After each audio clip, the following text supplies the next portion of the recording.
Welcome to this episode of Focus In, and today I've got Sonia. How are you doing, Sonia? I'm good, thank you. How are you? I'm good. You look very excited to I be am, here, yay. which is nice. Can we just talk about who you are and what your role is on a day-to-day basis, first of all? So I am the admissions and reviews manager for Amazing. InFocus. So I look after families who are inquiring about our services. Okay. I support them with the admissions process, so how to apply to come here as students. It could be in the college, it could be for our adult residential, St David's House, it could be for Jigsaw, it could be for the Life and Living Skills programme, because we have a A lot. multifaceted site. Yeah, Lots of amazing. provisions, lots of great provision. And then I also look after families through the EHCP process. So because Okay. they're a legal requirement, Yes. and I chair those meetings with the support of the college team.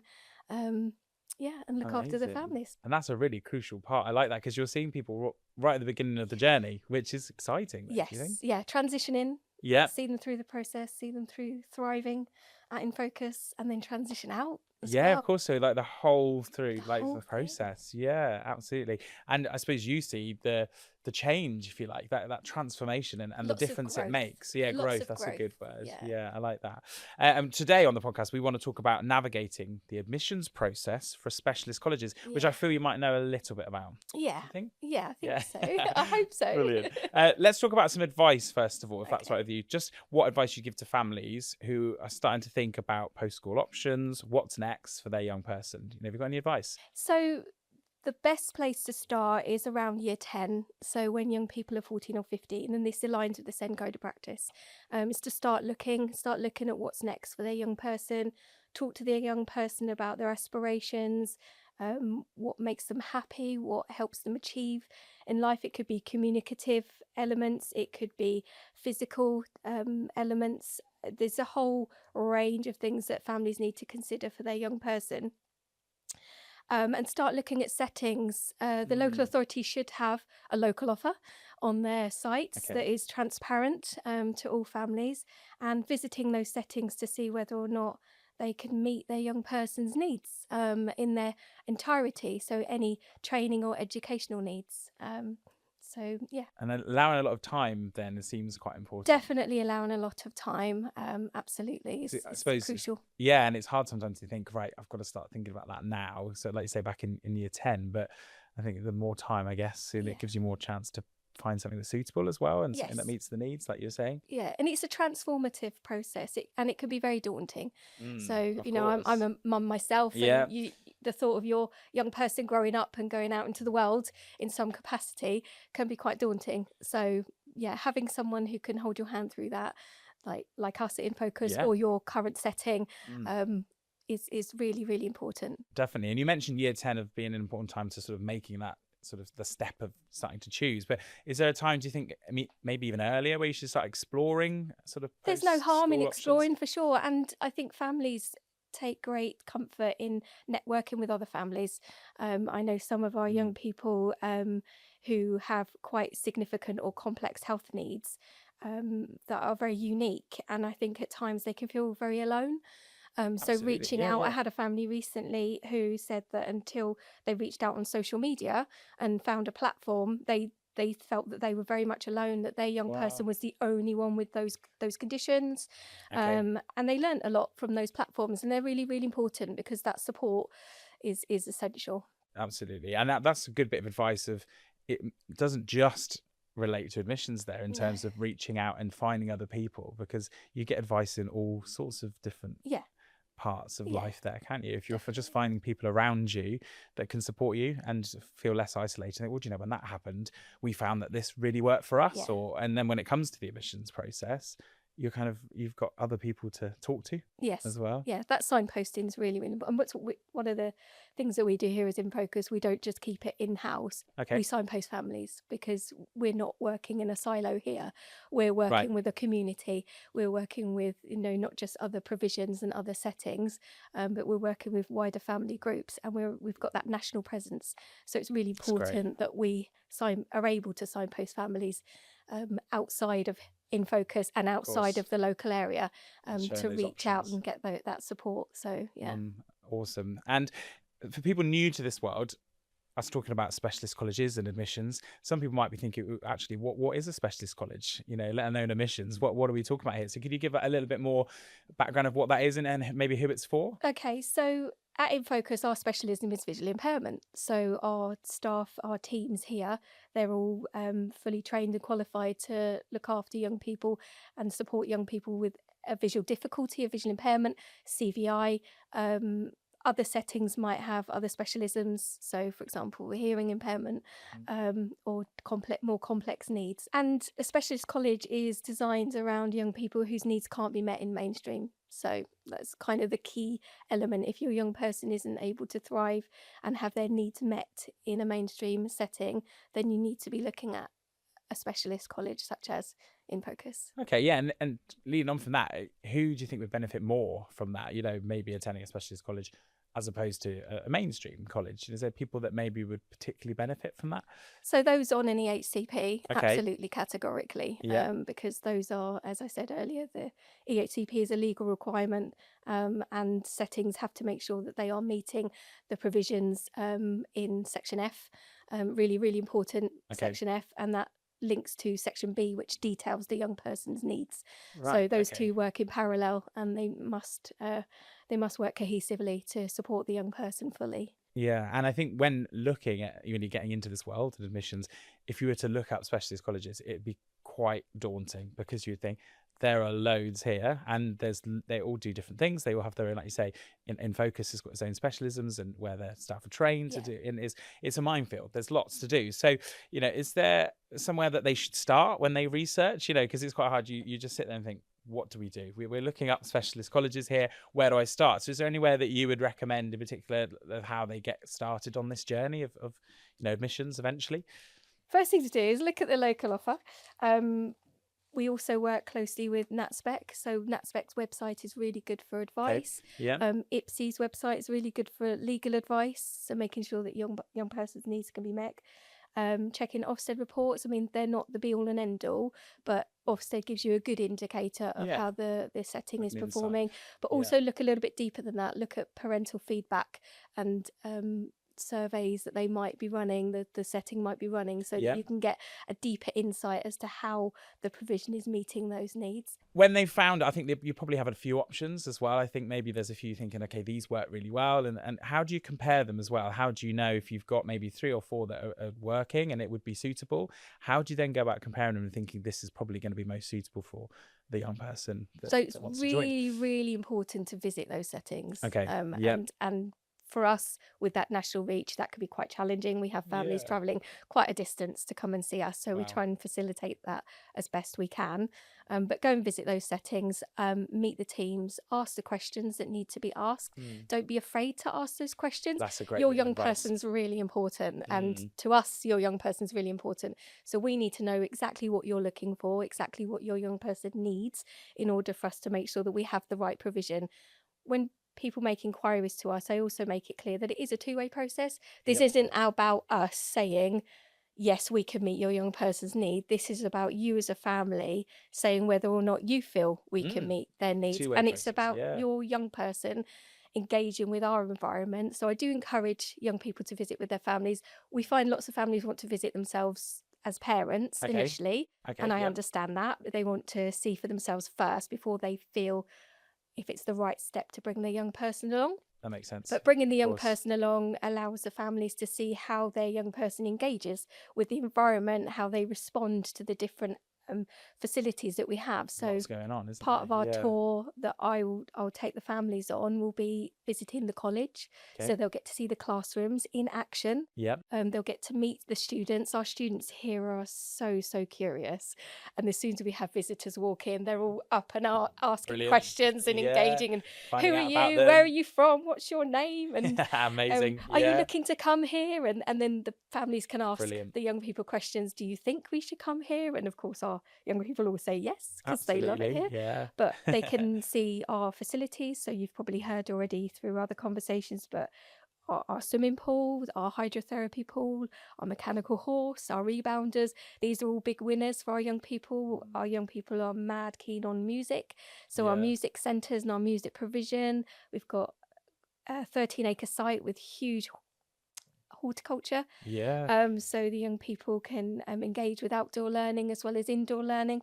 So So many options. all of this is really important for families to see and get a sense of what we can deliver, what we can support, and whether or not that meets their young person's needs. And that's so important to see it in real life, that you just can't tell with something like this. It's so important, isn't it? And knowing whether it will work and you'll be able to integrate with it. Yeah. You can't tell that from Yeah. online or any Yeah. pictures. You've got to be in it, haven't you? Yeah. And see how you feel. And something you mentioned there as well is the importance of asking questions. Yes. And I really think that's important to bring up again, because Definitely. I think a lot of people might come for a visit and think, well, I don't want to be a pain. I don't want to think, oh, is it this? Is it this? Is it this? You don't want to come across as that person who's trying to say it's not good enough. But you should be making those questions, answering those questions. Yeah. In addition to that, our families also need to know how we can adapt things to meet their young people's needs. Yeah, absolutely. And adaptability is the key to the young person thriving. We wouldn't be a specialist college if we didn't have the capacity to adapt our provision to meet those needs. And lots of families do come to us, particularly those that are more complex. Some of the young people that are more complex have communication barriers. And so some of their behaviours might be that they act in a way that they are unable to vocalize, so they might use physical interaction instead. And I think some families worry a little bit that if their young person behaves in a certain way on our site for a visit, that we're going to say, no, sorry, we can't meet need. But that's not the case at all. We understand that physical interaction is often in place of verbal interaction.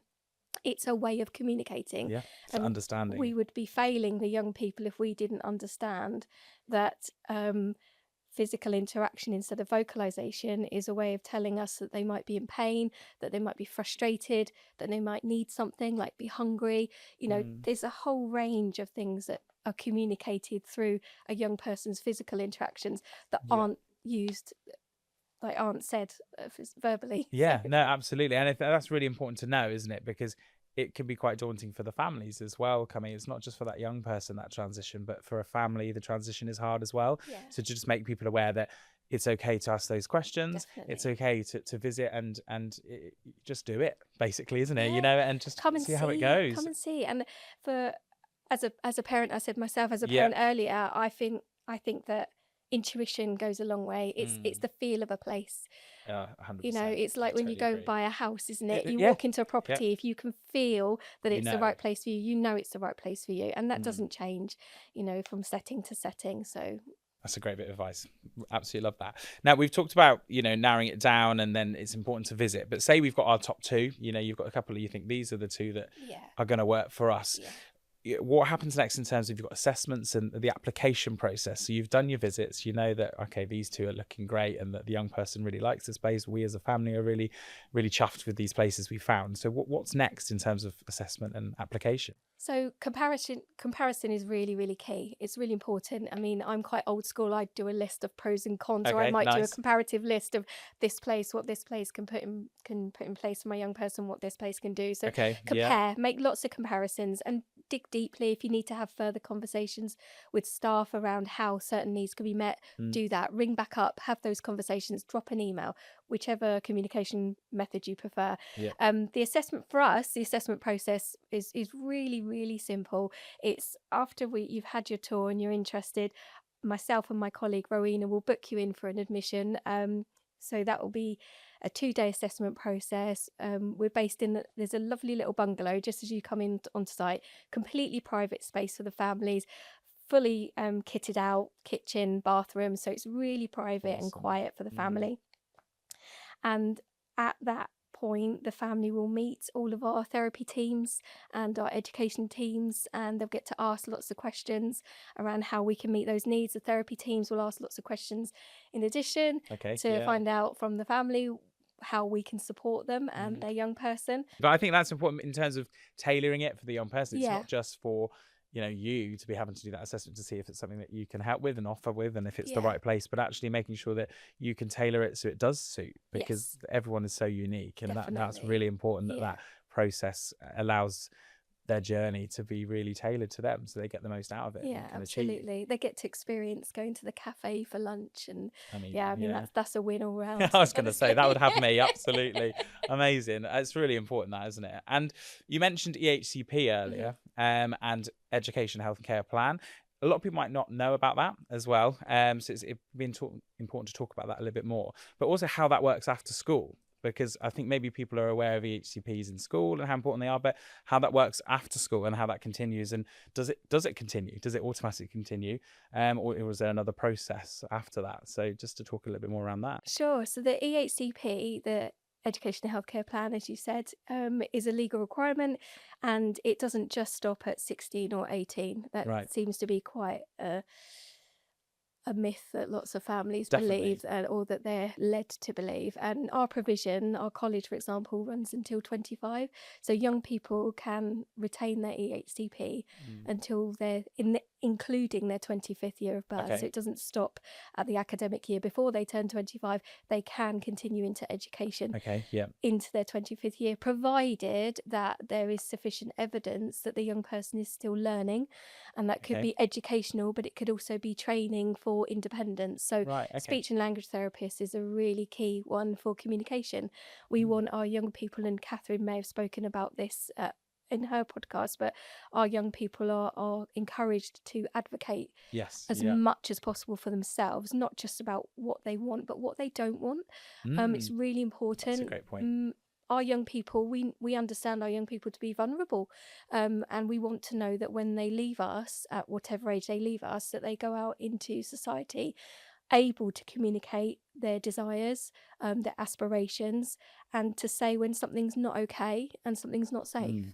Mm. For us, that's part of our safeguarding. So, and that's really, really important to us. 100%. Absolutely. I think it's knowing about the difference in talking about specialist colleges and actually what learning is, because when you say EHCP, the condition is as long as they're still learning. Yeah. But it's knowing actually what is meant by learning, and Yes. you've touched on it there, and it's not all about doing your maths and doing your No. English. There's so much more around that, especially in this specialist college setting. So Absolutely. it's important to recognise what counts as learning. Yeah, as well. absolutely. Well, and Tom, our OT, for example, and his colleagues in the OT department, they'll work with young people on their independent skills. So they do a lot of food preparation. I mean, That's learning, isn't it's it? so important Yeah. to be able to feed yourself. That's a life Yeah, skill. So anything absolutely. that's considered a life skill, that's considered training and learning, would go under the EHCP. So yeah. Amazing. And we're working on a journey, I'd say. So we've chosen now, we've done the assessments. We're at that point. And how do families nominate a chosen college now? So we're at that stage where, okay, this is where we want to go. What do they do now?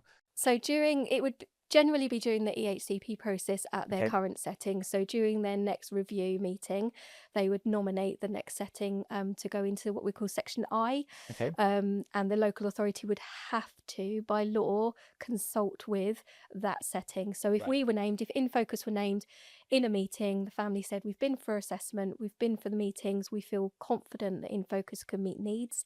We would like InFocus to be named in Section I of the EHCP. Okay. Yeah. The local authority would have to consult with us, so they send us documents to complete Right. to explain how we can meet needs.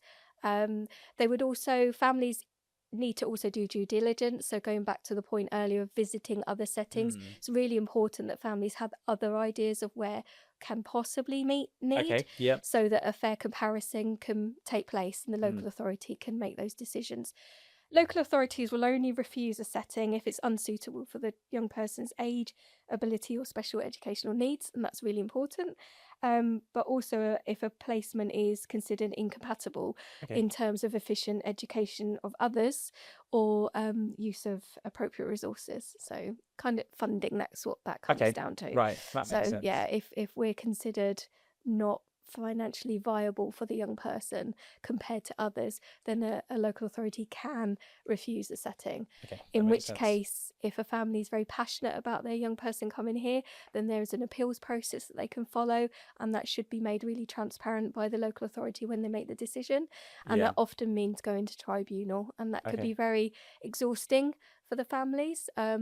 but we as an organisation, and the organisations that I've signposted earlier, Yes, yeah. are happy to handhold families through that process and support wherever we can. And it can that can sound really scary, you know, like Yeah. using words like that, but that is part of the process, and it's important It knowing can that be is, part of the process, and we do yeah, have families who have been through that process several times over before they right. come to us. But they're very passionate about their young people and making sure that their young person gets the right setting for their needs. But it can be very exhausting, It's just and we really appreciate that. definitely, it's just being prepared for that, isn't it, Yeah. as well? Definitely. Yeah. And I think it's important to talk about the hurdles as well. There's one, for example, Yeah. but things that people might find tricky, so hurdles they might come across. So I think it's easy to skate over those and not talk about the tricky Yeah. parts, but it's important to hear it and be transparent and see what might come up and potential hurdles and difficulties, but knowing that they can be dealt with, and that's a great thing to cover as well. Absolutely. So is there anything that is quite common maybe that you see of a hurdle that make people think, oh, okay, that happens to a lot of people, that's normal? So delays in the review process, as I mentioned earlier, reviews are a legal process. Yes. We hold our reviews every year. I'm a bit of a stickler for timelines, Okay. so I like to make sure that I meet the timeline of that, because it's our Yes. duty and obligation to. Of course. Yeah. And as an organisation, we'd be failing the young person if we didn't follow those timelines. Mm. Other things, so disagreements about whether a need can be met in mainstream. Okay. Sometimes the family are referred to a mainstream provision with a send provision, I guess, that's attached to them. Yep. No. And told that they can meet need, and the family disagree. So there's that to encounter. Okay. If the family have not been able to gain sufficient evidence around their therapy, for example, so speaking to the specialists who are working with that young person, asking them to write reports, so pathways clinics, doctors, physicians, speech and language therapists, OT, whoever's working with that young person or has worked with that young person in, say, 18 months leading up to that review, get those reports, because that's really good evidence to support the young person. People that have worked directly with that young person. Absolutely. Yeah, that's important. And as I mentioned earlier, just feeling really overwhelmed with the process could be a barrier in itself. Yeah. And feeling tired. I hear this a lot from families, that they're tired, they're exhausted, the fight. They feel that they shouldn't have to fight the SEND process. No. And it's personal as well, isn't it? Yeah. You know, and you are passionate about it. You mentioned that word earlier, passion, and that can be exhausting sometimes. Absolutely. Our young people have the same rights as any other young person going into any setting to study. Families have young people going to colleges and universities of their own volition, of their own choice, to study what they want to do at the stage of their life that they want to study it. And those with young people with SEND shouldn't be any different at all. And that's another great point, I think, for people listening to know as well, that there shouldn't be any difference there. Definitely not. Absolutely. And you mentioned that, you know, a specialist college will have people that can help and support with the admissions process, but are there any other people that can help and support as well? Because sometimes that extra little bit can be nice as well from someone external from that process. Definitely. And I said this earlier, do reach out. Yes. You know, social medias can be a tricky place to navigate. Yeah. But in the right context, it can also be incredibly helpful. So those family groups with young people with similar needs to yours, SENDIAS. Every local authority has a SENDIAS provision. IPSI I mentioned earlier, NatSpec I mentioned earlier, parent carer forums. We've got lots of lovely in Devon. We've got some lovely community groups. So the Esteem team, they're amazing with working with young people with additional needs, and the EHCP process. They'll offer visits for families to come in and have discussions. Advocacy services. Some families tap into those. Some of our families of young people here have an advocate that attend the EHCP meeting, which is brilliant, because they are completely impartial and they hold all parties to account as they should, and just make sure that all the boxes are ticked and that need is being met. It's like having someone else, isn't it, sometimes, because when you're in that process, it's a lot, isn't it? Like you say, you can be tired, and having someone there who's just going, okay, well, have we covered this, and maybe make sure we've thought about this is really helpful. And I, as someone in my role, I'm happy to be challenged in that way, because it helps me learn and develop and then support the young person better. So it's never a bad thing to be challenged by somebody from an advocacy service, and because we know that they're doing it from an objective point of view and in line with the law, whereas the families, it's quite an emotive subject, isn't Yeah, it? So yeah. it can feel very subjective and personal. But yeah, we're happy to be challenged, and yeah, it's good. It's important from It is. your role in that point of view. It is important It is to be able to adapt a little bit as well, isn't it? And think, definitely. And okay, learning. learning. The laws adapting and changing all the time. Yeah. So us as a provision and me as a practitioner, I need to do the same. Yeah, you got to keep with 100%. it. Yeah, Yeah. that's important. And you talk about the laws. I mean, the laws and guidance, with as with all things with SEND, change all of the time. So is there a way that people can keep up to date with that? You know, maybe families who are thinking about specialist colleges, how do you keep up on top of the constant change?